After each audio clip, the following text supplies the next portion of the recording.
live on GBC24 and GTV. Good evening. You're welcome to news. My name is Soyoko Kwakuchere. I am Shirley Annan. In the headlines, government to foot medical bills of victims of Thursday's trade fair gas explosion. New training institute for Parliament commissioned. Tema Oil Refinery to receive 1 million barrels of crude oil from the Trinibua in Yura into 10 fields. And hijackers of a Libyan jet arrested. The news in detail. A number of companies within the premises of the International Trade Fair Center were affected by Thursday night's gas explosion near the center. A GBC24 news team has made up a follow-up visit to the accident scene where officials were still assessing the situation. It's the morning after the gas explosion near the International Trade Fair Center, and when GBC24 got to the scene, people were still trying to get access to the area. They were, however, not allowed entry as it was cordoned off to be able to ascertain the actual cause of the fire. Officials from the Ghana Fire Service, police, military and the Environmental Protection Agency were on site.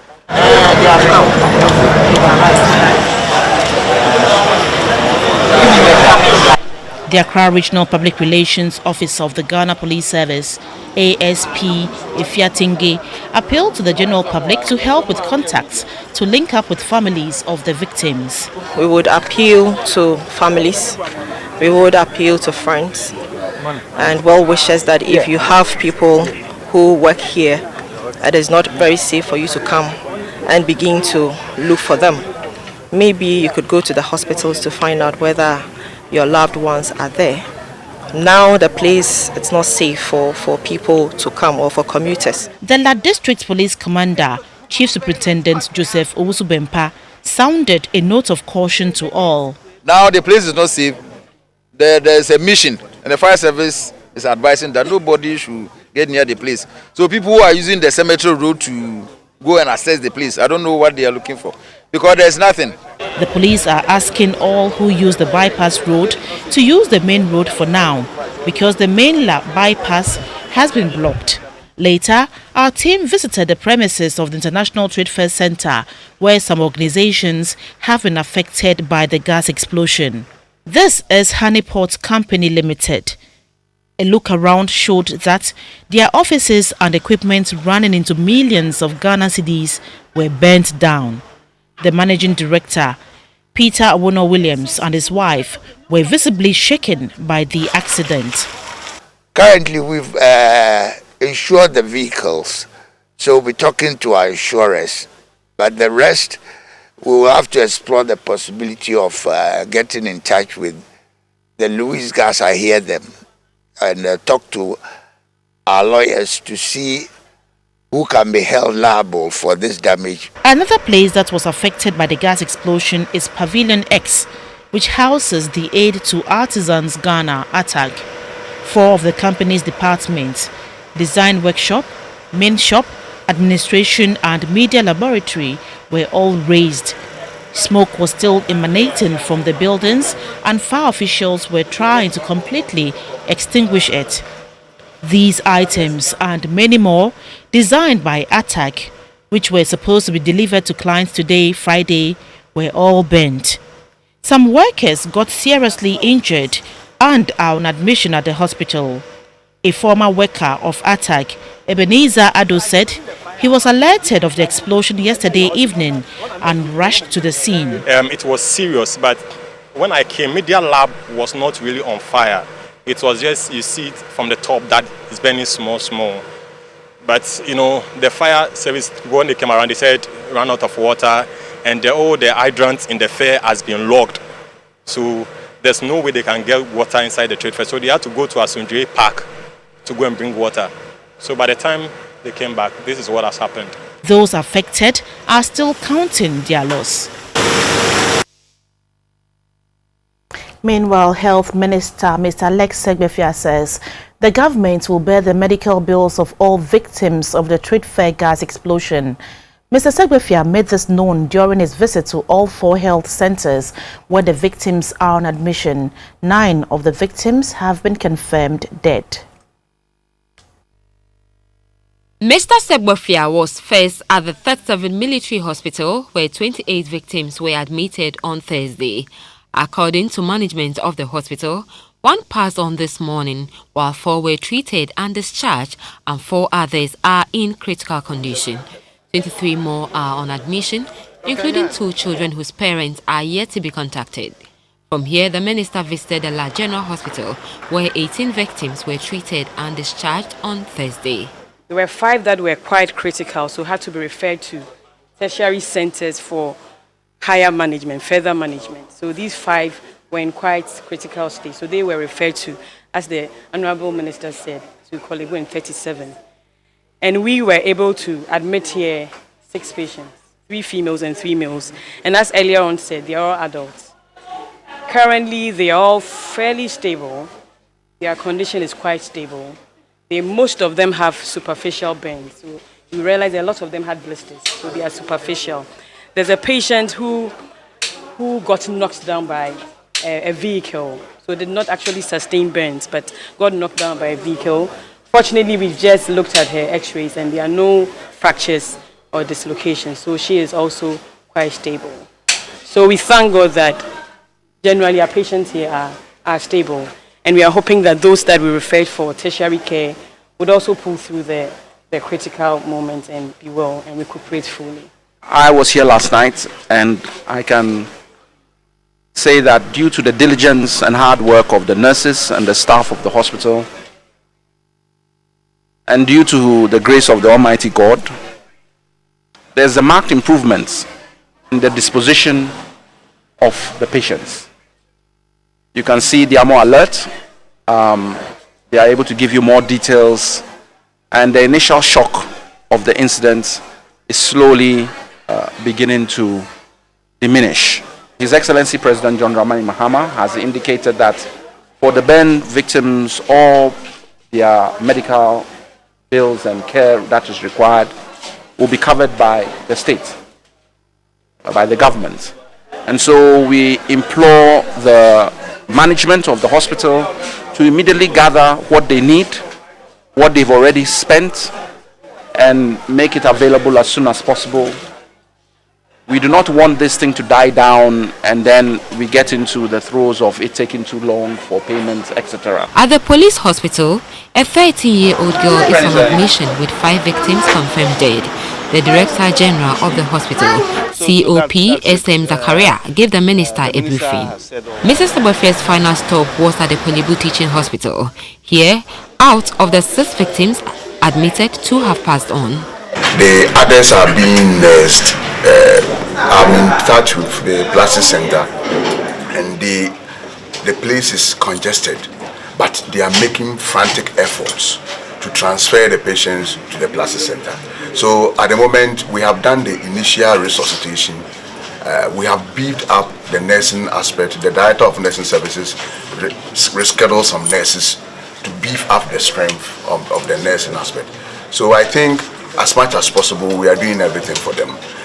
Except that they came in very badly injured with percentage burns beyond 40% and so on, which goes along with a higher mortality. So we are on course. No doubt, questions will be asked as to how do we get out of situations like this in the future. For me, it is not a political debate, it's a national debate.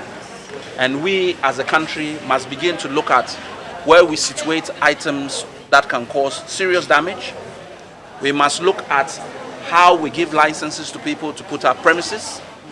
We must look at where people put their buildings in terms of electrical cables and pillion wires or infrastructure. We as a people have to do it. It has no political color. I do not believe that when that gas tank blew, it started looking for MPP or NDC or CPP colors. It touched everybody who was in its vicinity. So I keep saying, much as health is a political issue, actually it is the most non-political item on the agenda that government must deal with. The health minister asked all to continue to pray for the complete and speedy recovery of the. Meanwhile, close to 500 residents of Apejahene, a suburb of Asmasi in the Ashanti region, have been rendered homeless following a fire outbreak. The wooden structures housing the residents were all lost to Thursday's night's fire. According to the GBC24 regional correspondent Nicholas Osewusu, women and children were mostly affected. As residents recount their losses, the displaced are now putting up in nearby structures and a church building. Be saved from the fire. That you have a number of the dwellers still counting their losses. The structures that have been destroyed were just like what you see around this place. They are temporary structures made of wood, and so it is obvious when it catches up with fire, the rate at which it will burn is obvious to everybody. So those whose properties were affected had no opportunity to salvage anything apart from what they wore, basically. We can also find that a number of household items have been destroyed by the ravaging fire. The cause of the fire cannot be ascertained as of now. Fire service personnel have already started their investigation to unravel the actual cause of the fire. A number of things have been totally destroyed, and the people have already pulling themselves up to their normal life. We have some of the victims to explain to us what happened. Andra Bayer 7:30 me fruit ejumamba kra na menya ndware nema me hyegina no ana me di fruit mamba timi ohana ma ho se eja soye na me pie so me kwakwohwe bebia me bebia eja no sokra free no kra me ko bo am kra me ba na me da nyina ye nema nyina hyehye kra mba so how what na han facing matena ha be 8 years mu ni di adwuma pa na we me scrap dealer anti eba sa no wo de na sey obia anya me nko a obia monka fra wate yada CP. In fact, this place is dominated by children and women, some of them nursing mothers, some of them pregnant women and others. And yesterday it was a pathetic sight to behold. Women carrying the remains or the few items left on them to a place to seek shelter, and children also carrying along whatever they could manage to a safer place. We have one of such people around to tell us how they are going about life after the incident. Nyamani nyina ashi di omunye yi yeso omafa nkronfo afa sa nyamanu enti momo nyama sen na eseye modan sen no ye ndani de ye miensa nyamanu so edoso minti kire se nyamanu ese ana ese TV no nko ne nyama de o hyeye kakra no munye fa de mu kan. A parliamentary training institute has been established to train members of parliament, staff of parliament, as well as staff of the ministries and other agencies. The aim is to address the capacity challenges in parliament. The institute will design appropriate programs and courses to meet their needs. The Speaker of Parliament, Mr. Edward Doajao, inaugurated the institute at Parliament House in Accra today.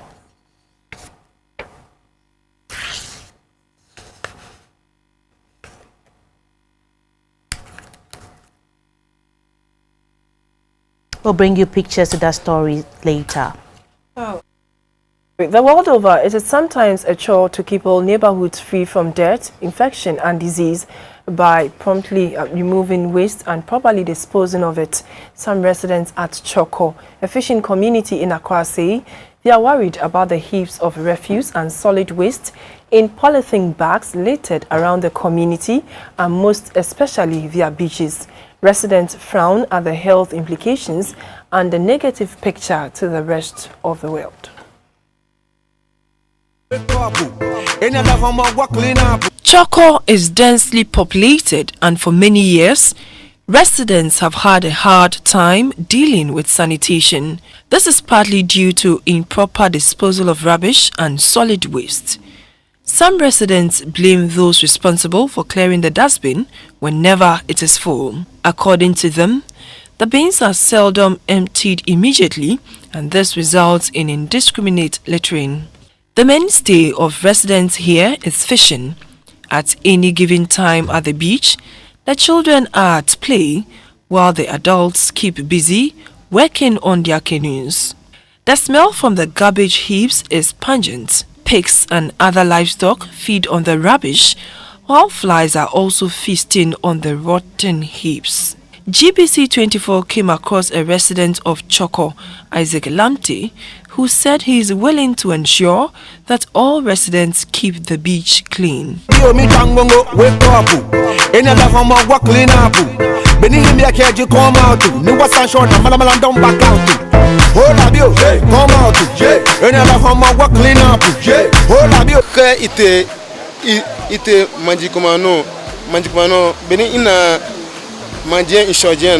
When I go to other beaches, I admire the cleanliness there. But the same cannot be said of our beaches, even though we have had dustbins in place. They prefer to litter indiscriminately.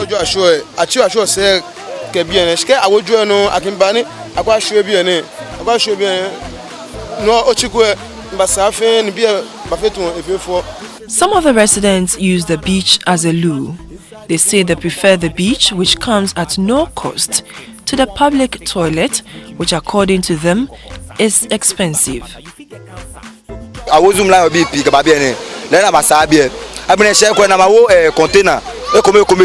Dustbins were brought here and we used them for about a month, and then we stopped. We are appealing for dustbins to be brought back so that we change our attitude this time.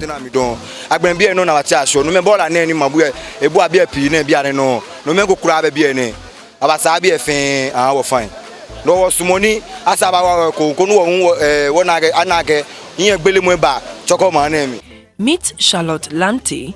She has smoked fish here for about 3 years. Charlotte is not concerned about the sanitation here, since she also ensures that people do not defecate close to where she smokes the fish. There is a distance between where they eat themselves and where I smoke my fish, so it is not a problem for me. According to the Kolewe Manchester Secretary Nia Kwebunsu III, there is no problem with inadequate dustbins or toilets, but rather it is the people who prefer to defecate at the beach. We are very much aware that the assemblies have given out dustbins to every household. But the major problem is the attitudinal change of the people. They have been using the dustbin for any other thing other than collecting the refuse and then placing them at the roadside for collection. The next major thing is the payment to the contractors whenever they come to collect the refuse. So at the end of the day, what they do is that in the middle of the night, they'll just come and pile the refuse by the drains, and that is all. So if the attitude of the people, the character of the people are not affected, are not changed, we'll go on with this cycle of refuse being placed at the roadside for it to be a nuisance to the public. But sanitation at Choko seems to be insurmountable and needs the urgent attention of the authorities. Some residents say they are willing to keep the neighborhood clean if only they are given a free public toilet, since they find it difficult to pay for the use of a toilet. They also hope that someday their beaches and environments will be clean all year round and can compare favorably with other serene and picturesque beaches.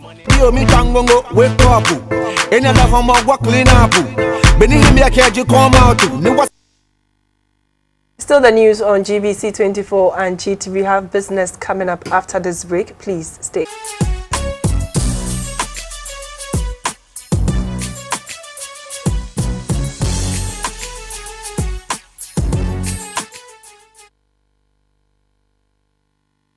have you join us for the business segment of the news. I am Dorothy Achinari. The Tema Oil Refinery is set to receive 1 million barrels of crude oil from the Trinidad Nyera Ntomi 10 fields. It marks the first time Tor is receiving oil from the fields. The chairman of the General Transport, Petroleum and Chemical Workers Union, Mr. Elton John Botry, told GBC24 on Thursday that the Tema-based facility has from February to date refined 7 million barrels of oil. Originally named the Ghanaian Italian Petroleum GHAIP Company and later in 1990 changed to Tema Oil Refinery, Tor is the premier and only refinery in Ghana. The refinery was among the first 8 refineries in Africa as at 1963.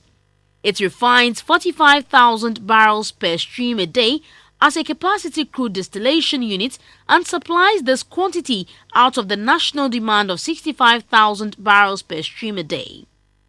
Tor procures crude oil, refines and forward sell to bulk distribution companies BDCs for onward distribution to oil marketing companies OMCs. Currently, Tor has its production level from 28,000 barrels per day to 45,000, and according to the management of the company, they will soon increase its capacity to 60,000 barrels per day.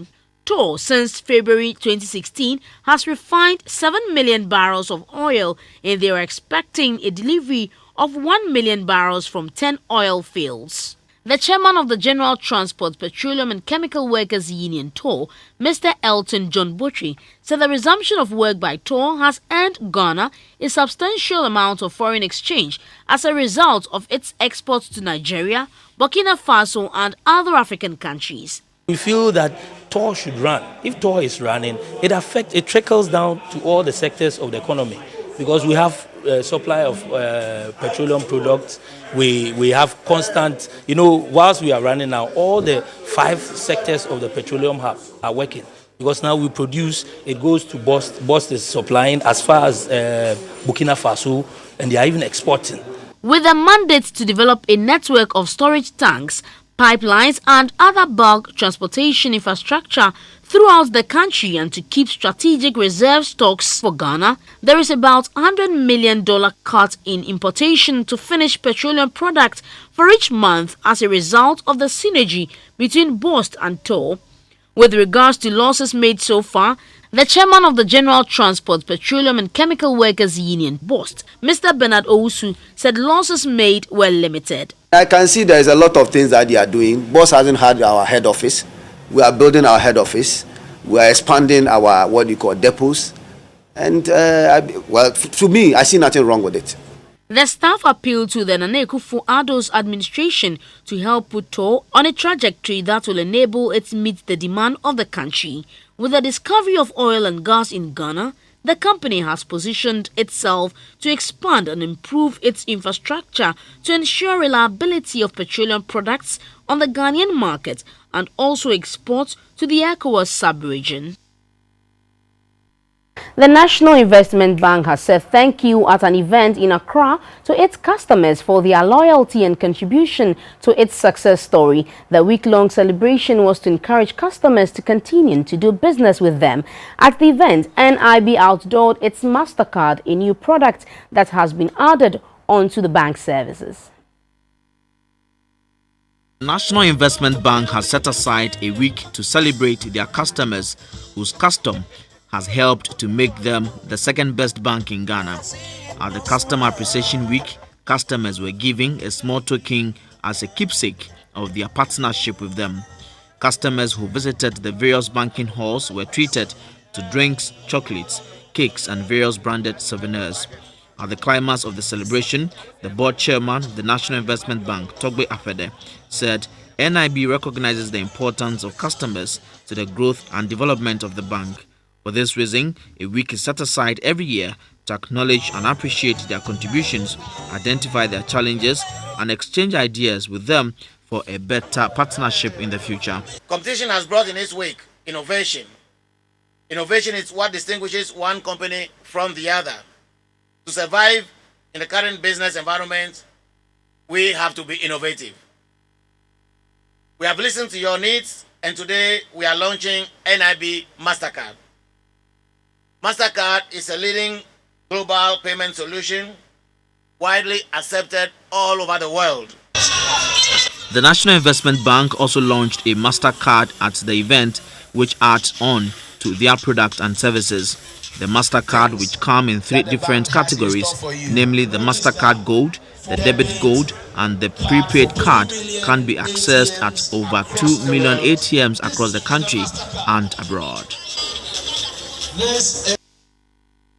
The Minister of Trade and Industry, Dr. Ecospio Gabra, has told GBC24 that the creation of factories at the district level is already underway. Speaking in an exclusive interview, Mr. Gabra noted that the outgoing government, under the Rural Enterprises Program with support from the Export Development Investment Fund, a number of factories have already been built in the districts.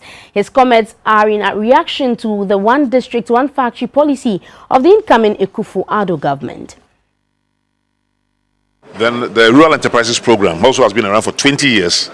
And their job, again, is to also help in the creation of value addition enterprises, many of which become mini industries all over the country. So between the National Board for Small Scale Industries and the Rural Enterprises Program, they have created hundreds of thousands of enterprises in at least 161 districts throughout the country. And the kinds of factories we are talking about are small to medium rural-based factories. These kinds of rural-based factories have been going on for quite a number of years. And we just don't have the slogan of one district, one factory. But the MPP have already begun to explain that it is not only one factory, only for one district, number one. And secondly, it is not factories to be established by the government. So if it's not government establishing the factories and it's just Ghanaians establishing factories supported by government, now that all is already ongoing. And even under the former MPP administration, they also did some of that. So in that sense, it is not new. We have the Export Development Agricultural Investment Fund, which has also been given lots of resources to cashew processing plants around the country, to oil processing plants, to mango processing plants, and factories around the country. So if you look at the list of the beneficiaries of the EDIF, which is now the Exim Bank, who are those people? Where are their factories located? You can plot it out and immediately see that over 1,000 factories have already been established. You watching News Hour, and this is the business segment. Moving on the interbank market, the pound is selling at 5 cedis 12 pesos, the US dollar at 4 cedis 13 pesos, and the euro is also trading at 4 cedis 31 pesos.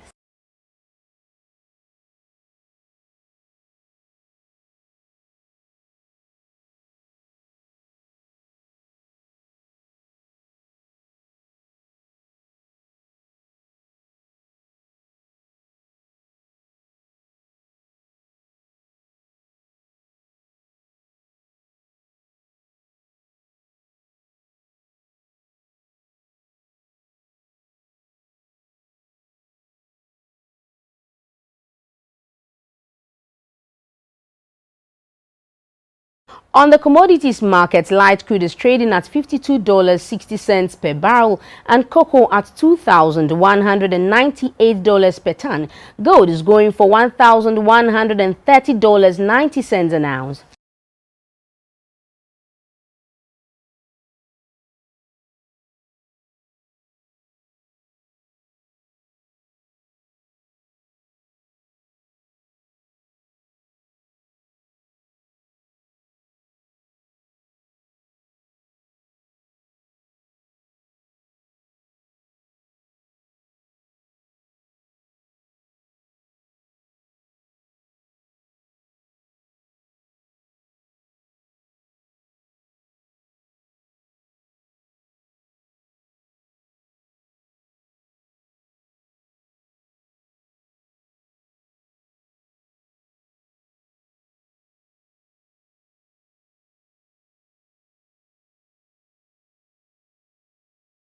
And that's it for business. We do appreciate your company.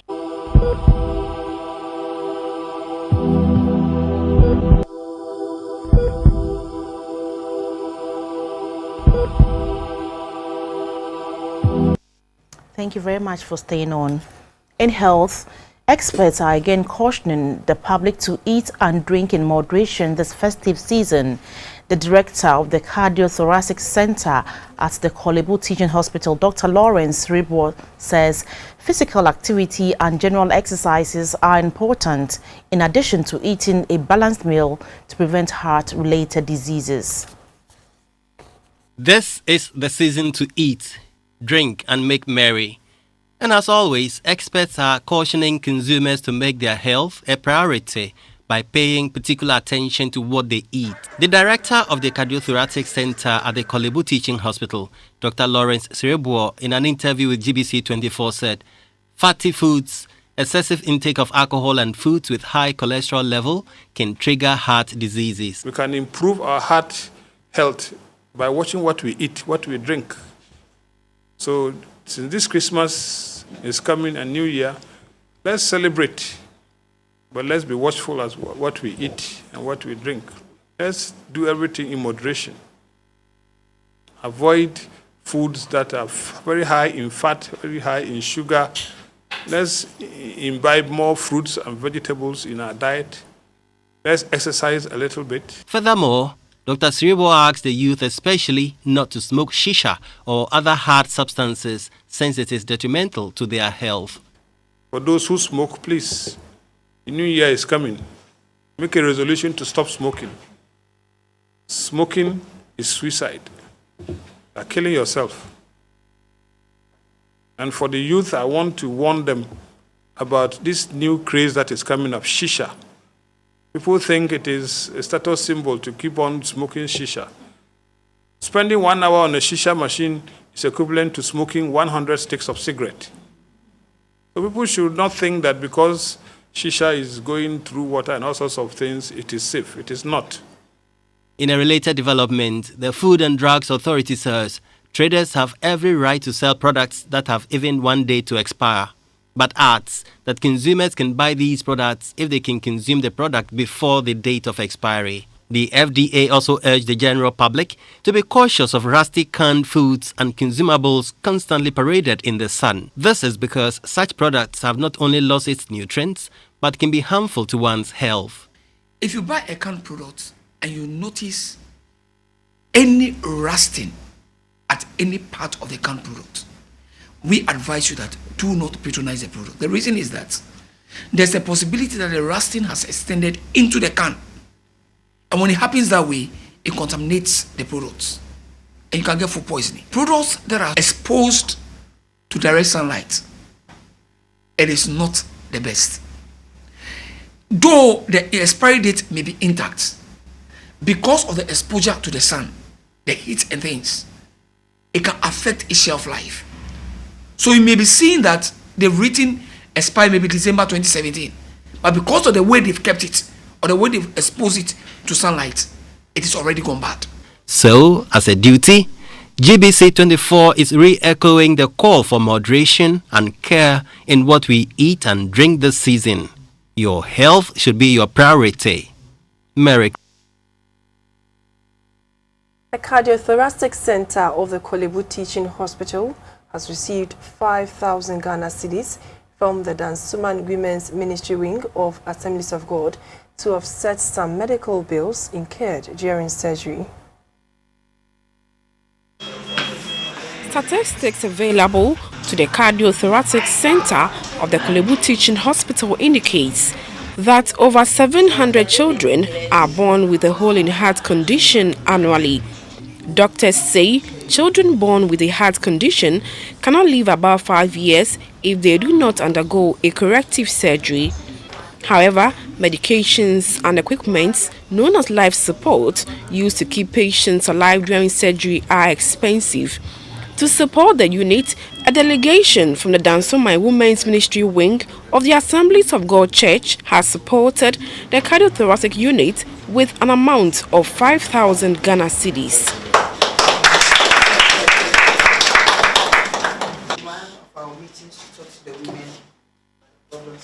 The president of the Dansomai District Women's Ministry, Mrs. Becky Annan, said the ministry was touched by frequent appeals by the unit for funds to operate efficiently. The director of the unit, Dr. Lawrence Ribo advised the general public to protect their heart by being cautious of what they eat during the Christmas festivities. Now to a local story. A parliamentary training institute has been established to train members of parliament, staff of parliament, as well as staff of the ministries and other agencies. The aim is to address the capacity challenges in parliament. The institute will design appropriate programs and courses to meet their needs. Parliament over the years has been working effectively to promote good governance and socio-economic development through its legislative, financial and oversight functions. Despite the success made so far, the House has been contending with limited institutional capacity and lack of structured, continuous training and professional development programs for MPs and staff. The establishment of the Parliamentary Training Institute is to educate MPs and staff on parliamentary practices and procedures. It was approved by the Parliamentary Service Board at its 10th regular meeting held in 2014. The institute will provide long-term professionally structured training programs for MPs and staff of Parliament to make them more functional in the face of the changing democracy. Given the enviable niche that Ghana has carved for itself as a bastion of democracy in Africa, the Parliamentary Training Institute stands to attract significant patronage from West Africa, Africa, and the world at large. And I say so because I know the number of parliaments, others who come flocking on regular basis to understudy our system. The former Supreme Court judge and professor of law, Justice V.C.R.A.C. Crabb, asked members of parliament and staff to take advantage of the Training Institute in order to gain new knowledge on parliamentary affairs. They must learn that in their hands lie the checks and balances which make for the goodness of government, as well as the wisdom and integrity of those who exercise the reins of government. Above all, they must daily doubt a little for their own infallibility, for they are not gods. They cannot be gods. They are mortals like the rest of us. They are servants. The Executive Director of the African Center for Parliamentary Affairs, Dr. Rashid Draman, commended the 6th Parliament of the Fourth Republic for establishing such an institution to deepen democracy. This institute, I think, is a major milestone in the history of our parliamentary democracy. That for the first time we are going to have an institute that would be really designing programs based on what they think from within. That these are our needs, these are our challenges, and these are the problems that we want to be addressed. The outgoing Minister of State in charge of public-private partnership, Alhaji Rashid Pelpo, said the institute will also create a platform for continuous education of stakeholders in parliamentary governance. They include ministries, departments and agencies. Sports News is next.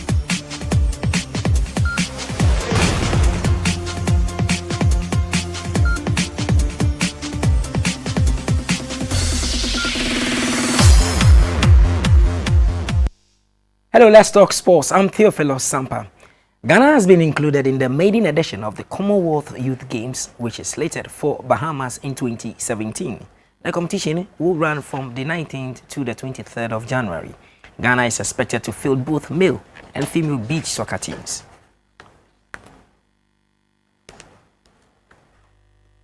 The Commonwealth Games Federation on Thursday, 22nd of December, announced the list of teams taking part in the 6th Commonwealth Youth Games. The venue and date is at the Bahamas in 2017 between 19th and the 23rd of January. Beach soccer is being included for the first time in the Commonwealth Youth Games and Ghana is participating. The teams set to take part in the games are, for the men, Bahamas, Ghana, Nigeria, Papua New Guinea, South Africa and Trinidad and Tobago. For women, Bahamas, Cook Islands, Ghana, St. Kitts and Nevis, South Africa, Turks and Caicos. More than 70 countries will take part in the games, with more than 1,000 athletes competing. The president of the Ghana Table Tennis Federation, Malko Afajanu, has expressed gratitude to all who made the year successful for table tennis in the country. Mr. Afajanu made the statement at the end of year dinner and awards night of the Tesanos Penesa Club. We've had a very interesting year. Incredible work on the field from the regions.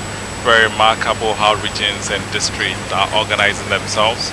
Even as we speak, the Volta region has a tournament coming on the 31st. I'll doff my hat off to the guys from Kumasi who traveled every Saturday to Accra to play in the National League. I would speak with a lot of commendation and high regard for our team that came from Kufuria. Special mention will go to the people from Kunyakon, Swedro, and all over the country. I mean, that's the year we've had. We've seen a significant involvement of a lot of people from outside Accra, which is one of our biggest objectives, to make and to retain the sport to the national sports that it is, and to ensure that, unlike other disciplines, we don't become an Accra-centered discipline. The rate of involvement we wanted wasn't what we got, because of resource limitations, and would look at ways of supporting various districts, various regions to be actively involved in national competition. Let's go to Italy, where AS Roma beat Chievo Verona by 3-1 last night. The win means Roma finished the year second place behind Serie A leaders Juventus. In NBA action, there were wins for the Golden State Warriors, the Clippers, and the New York Knicks. Here's a recap of some of the best action from last night. Thanks for doing the watching. That's all for sports.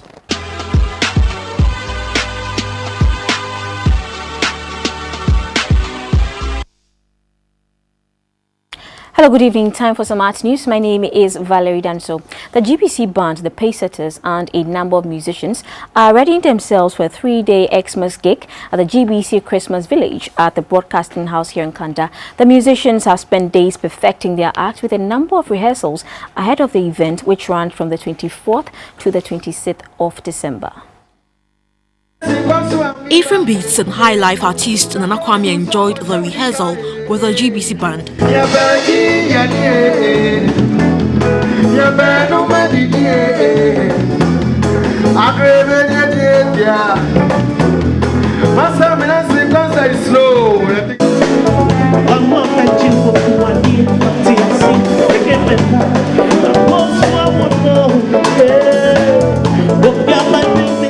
They said they were ready to give patrons a good show and urged all their fans to come in their numbers for an entertaining show. This is like a great opportunity for them to come to GBC, forecourt in front of GBC, you know, to have fun, to enjoy your Christmas in a wonderful way that I believe GBC has put together. And it's a live band. You know, I am a live band person. I'm going to make sure this will be the biggest amongst the live band shows I've played over the year. This is going to be the blast. I mean, that is it. So you have to be there. Zoe Gardens, on the 24th night, you be there. You come meet artists like myself, Opanka, Osoja now, Asa Khalifa, Nana Kwame, Keke Fosu. I mean, lots of artists. You just have to come so we have fun in the grand style. Royston Nikwe is the head of the GBC band. The band is ready. The artists are ready. You know, the artists, they are all professionals. So no matter how we can spend less time or more time, they are ready to perform, to give the audience better of what they have. Other artists billed to perform are Ishen, Opanka, Ayisoba, and KK Fosu, Screwface, Ako Nana, amongst others. The GBC Christmas Village is an initiative of the state broadcaster GBC to entertain loyal viewers and the public this festive season. The Ghana Broadcasting Corporation has celebrated its annual Festival of 9 Lessons and Carols. The celebration, which had the theme Christ was born to save, took place in the studios of GBC here in Accra.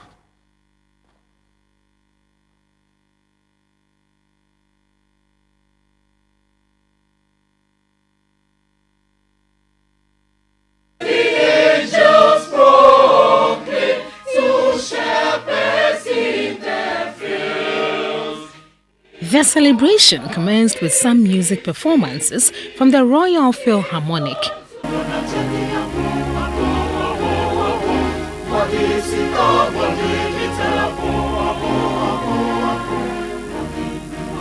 The Christmas fever is in the air, and the staff of the public broadcaster GBC could not be left out.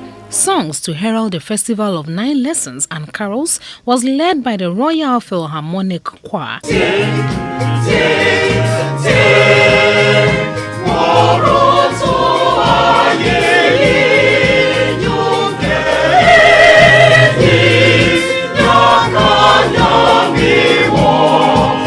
The first scripture reading was done by the Deputy Director General, Mrs. Francisca Ashite Oduntun.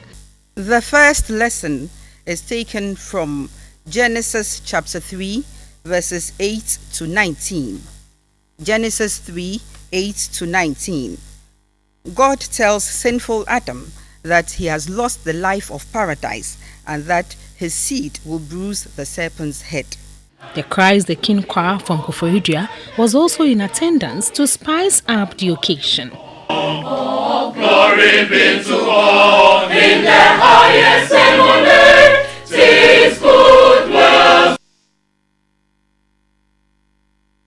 Staff and management of Textiles Ghana, formerly GTP, has held its annual Thanksgiving and choral service in Tema.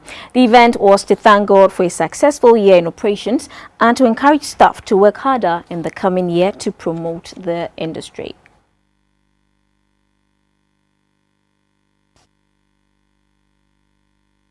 This segment will make way for the weather report.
And that's all we have by way of news for now. Thank you so much for watching. And have a good evening.